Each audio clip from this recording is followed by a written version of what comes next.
დამაყრის ქუჩაზე მდებარე ნევროლოგიის ინსტიტუტიდან მარტოხელა ქალბატონი გამოასახლეს მაია ბედია ინსტიტუტის შენობის ორ ოთახში 2011 წლიდან ცხოვრობდა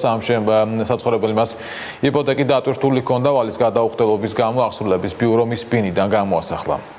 თუ შეიძლება აი ამდენი ხალხის აი ესე კინწისყრის გამოყრით რომელსაც პატარა თანხები გვაქვს ჩადებული $5,500 ბინა ჩადებული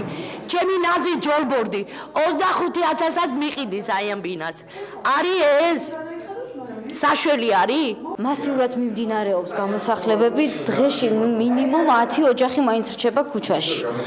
და ჩვენ უბრალოდ ხოვნა გვექნება ასეთი ხელისუფლებასთან როგორც აღმასრულებელ ხელისუფლებასთან ასევე საკანონმდებლო ორგანოსთან რომ რაღაცნაირად გამოძებნონ გამოსავალი და მოგხედონ ამ ხალხს ჩვენ არ ვითხოვთ ჩუქებას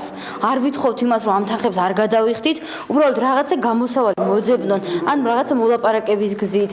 ან თუნდაც ცვლილებები შეიტანონ საკანონმდებლო ცვლილებები შეიტანონ და რამენაირად დაგვეხმარონ